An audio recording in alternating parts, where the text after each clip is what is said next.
6h48 sur France Inter, on prend l'air avec lui, Anthony Bélanger. Oui. Ce matin, vous nous emmenez au Maroc, qui va bientôt avoir son satellite espion. Et oui, ce sera le 8 novembre prochain lorsqu'une fusée Vega lancera depuis Kourou le Moroccan EOSat 1, un beau bébé d'une tonne capable d'observer une bande de terre large de 800 km de large en haute résolution, c'est-à-dire à 70 cm près. Le contrat a été conclu en 2013 avec la France de François Hollande dans le plus grand secret.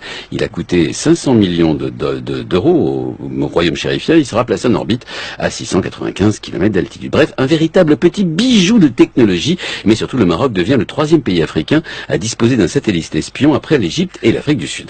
Et ils vont observer quoi, les Marocains? Eh ben, c'est bien le problème. Le Maroc a 2 ennemis et un ami trop pressant. Ces 2 ennemis sont l'Algérie et les Sahraouis, évidemment. Avec ce satellite, les Marocains pourront tout savoir des positions de l'armée algérienne et de celles des insurgés sahraouis au Sahara occidental. Rien que cette perspective rend fou l'Algérie. Quant à l'ami trop pressant, il s'agit de l'Espagne. Et là aussi, les Espagnols ne sont pas du tout, mais alors pas du tout rassurés.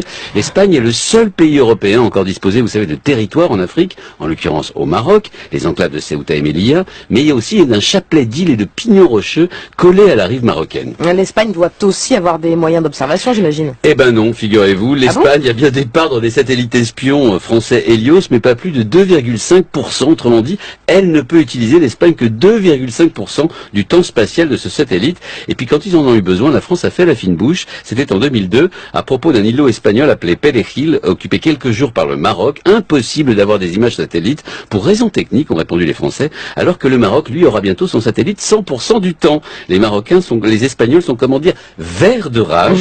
Avant de pouvoir disposer des mêmes avantages, l'armée espagnole devra attendre plusieurs années. Pendant ce temps, l'ami et l'allié marocain pourra les espionner grâce à la France en toute liberté.